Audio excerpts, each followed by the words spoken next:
India की airline दिवालिया होने को है। एयरलाइंस का बुरा हाल है जब से पाकिस्तान ने फ़ज़ाई हदूद उनके लिए बंद की है। हुकूमत इंडिया ने क्या प्लान किया है, अपनी एयरलाइंस को क्या हदायत जारी की हैं। एयर इंडिया की जानिब से भी भारतीय हुकूमत को एक लेटर लिखा गया। उस लेटर में क्या अपील की गई है, जो पाकिस्तानी फ़ज़ाई हदूद बंद हुई है तो वन गो में अमेरिका तक पहुंचना जहाज़ों के लिए मसला बना हुआ है। अस्सलाम वालेकुम, मैं हूं आदिल निज़ामी और आप देख रहे हैं मेरा डिजिटल चैनल। इंडिया की एयरलाइन दिवालिया होने को है। एयरलाइंस का बुरा हाल है जब से पाकिस्तान ने अपनी फ़ज़ाई हदूद उनके लिए बंद की है तो इंडियन काफ़ी एयरलाइन जो है उनको ख़ासी मुश्किलात हैं। हुकूमत इंडिया ने अब क्या प्लान किया है, अपनी एयरलाइंस को क्या हदायत जारी की हैं, ये आज के व्लॉग का हिस्सा बनाएंगे। और सेकेंडली, एयर इंडिया की जानिब से भी भारतीय हुकूमत को एक लेटर लिखा गया। एक मीटिंग हुई, मीटिंग के बाद एक लेटर लिखा गया। उस लेटर में क्या अपील की गई है, ये भी आज की व्लॉग का हिस्सा बनाएंगे। आपको मालूम है कि पाकिस्तान ने अपनी फ़ज़ाई हदूद बंद की हुई है। साल 2019 में भी पाकिस्तान ने अपनी फ़ज़ाई हदूद भारतीय तैयारों के लिए बंद की थी तो 700 करोड़ का इंडियन एयरलाइन को नुकसान हुआ था। लेकिन अभी जो सूरत हाल है, अगर ये बरकरार रहती है तो साम हो के कह लें कि दिवालिया हो जाएंगी इंडियन एयरलाइन। उसमें ना सिर्फ एयर इंडिया है, स्पाइस जेट है, अकासा एयर है और इंडिगो है। अब एक इजलास होता है, वज़ीर जो वफाकी वज़ीर हैं वहाँ के वज़ीर हवाबाजी, उन्होंने तमाम जो एयरलाइंस के मालकान थे या जो भी उनके हुकाम थे उनके साथ बैठ कर मीटिंग की। बताया उनको कि यार कम अज़ कम आप अपने माइंड में बना के रखें कि 6 माह से 1 साल तक पाकिस्तान की फ़ज़ाई हदूद आपके लिए नहीं ओपन होनी, तो लिहाजा आप ऐसे ही चलाएँ या कोई मुतबादिल रूट जो हैं उनका रास्ता अपनाएँ। तो जिस पर जो एयरलाइन के जो हुकाम थे उन्होंने बताया जी इस तरह तो एयरलाइन को चलाना हमारे लिए ना सिर्फ मुश्किल हो जाएगा, नामुमकिन हो जाएगा। एक नई हियत, एक नई शक्ल देनी पड़ेगी अपनी एयरलाइंस को, क्योंकि लोग यूज़ टू हैं ट्रैवल के लिए। अब ट्रैवल टाइम 2 से 4 घंटे बढ़ चुका है, उसकी कॉस्ट जो है वो बढ़ चुकी है, टिकट के प्राइस ज़्यादा हो जाएंगे।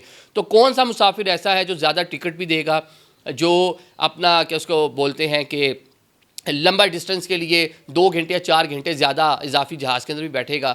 एक आपको बताऊं कि अमेरिका की तरफ अगर हम बात कर लें तो अमेरिका एयर इंडिया की बहुत सारी फ़्लाइट्स हैं, इंडिगो की बहुत सारी फ़्लाइट्स हैं। क्यों?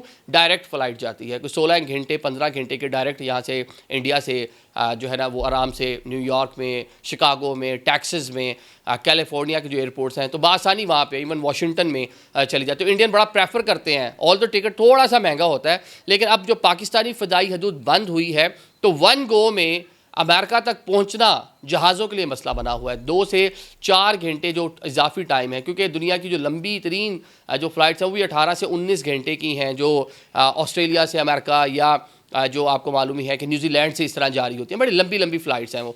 तो उनको वो वन गो में जाती हैं, उन्होंने उस तरह से अपने जहाज़ उस तरह से सारी चीज़ों को मैनेज किया हुआ है। तो इनको भी मैनेज करने में भी टाइम लगेगा, प्लानिंग में भी टाइम लगेगा।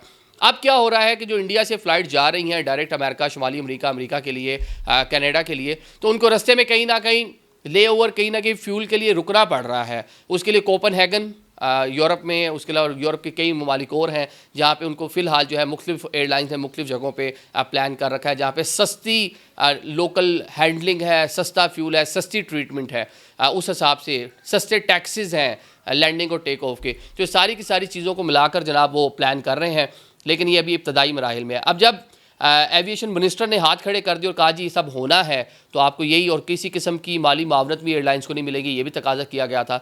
तो उसके बाद इंडिया की सबसे बड़ी जो एयरलाइन है एयर इंडिया, जो हाल ही में जिसकी प्राइवेटाइजेशन भी की गई थी, उसने जनाब इंडियन सरकार को एक लेटर लिखा और उन्होंने कहा जनाब अगर यही सूरत हाल रही तो रोज़ाना 20 करोड़ इंडियन रुपीज़ हमें नुकसान हो रहा है और सालाना हमें 60 करोड़ डॉलर का नुकसान होगा। ये एक एयरलाइन बता रही है अपना, बाकियों को छोड़ दें।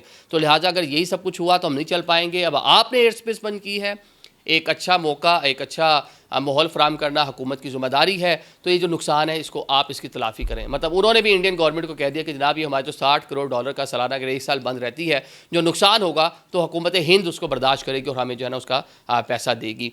अब देखते हैं कि मामला किस तरफ बढ़ते हैं और मेरे ख्याल से तो सूरत डी एस्केलेट होनी चाहिए। एक आम पैसेंजर, एक आम आदमी, एक आम शहरी वो मुतासिर हो रहा है और साथ साथ इस पूरी बिज़नेस अगर देख लें, बिज़नेस मॉडल में देख लें तो पाकिस्तान को भी नुकसान हो रहा है। क्योंकि अगर पाकिस्तानी फ़ज़ाई हदूद ये जहाज़ इस्तेमाल करते हैं जो खुद इंडियंस ने, जो उनके एविएशन मिनिस्टर ने आदाद-ओ-शुमार वहाँ पे दिए हैं, तो मजमूई तौर पर जितनी इंडियन एयरलाइन हफ्तावार 800 फ़्लाइट्स ऐसी हैं जो पाकिस्तान के ऊपर से जाती आती गुजरती हैं। या सेंट्रल एशिया उन्होंने जाना है, उन्होंने गल्फ़ की कंट्रीज़ जाना था, तो ज़्यादातर पाकिस्तान की फ़ज़ाई हदूद ही इस्तेमाल होती है। छोटी फ़्लाइट्स की मैं बात करूँ, लंबी यूरोप अमेरिका जाने के लिए तो उनको डेफिनेटली पाकिस्तान की फ़ज़ाई हदूद से गुजरना पड़ता ही पड़ता था। तो जनाब ये अब उनका नुकसान है। जो दीगर एयरलाइन है अब उसमें एतिहाद है, एमिरेट्स है, कतर है, सऊदी है, ओमान, ये जो इधर जो मशरिक़ वस्ता की जो एयरलाइंस है इनकी आजकल चांदी हुई हुई है, ये जनाब ओवर बुकड जा रही हैं। इन्होंने भी जब पैसेंजर ज़्यादा होगा, सप्लाई एंड डिमांड यहाँ पे भी नाफिज होती है, तो उन्होंने भी टिकटें शिकटें सुना महंगी कर दी हैं। और महंगी करने के साथ जो पैसेंजर है उसको एक ले ओवर उनकी कंट्री में एक ट्रांजिट उनको करके फिर आगे जाना पड़ेगा, जो ट्रैवल टाइम उनका भी बढ़ रहा है। तो ये जनाब इस नौयत की इस टाइम एयर इंडिया को और इंडियन एयरलाइंस को, इंडियन एविएशन इंडस्ट्री को मुश्किलात हैं, जिसके लिए वो इस टाइम हुकूमत के कह लें कि गले पड़े हुए हैं कि भाई अगर यही रहा तो हम दिवालिया हो जाएंगे, हम बंद होने तक पहुँच जाएंगे। Thank you so much.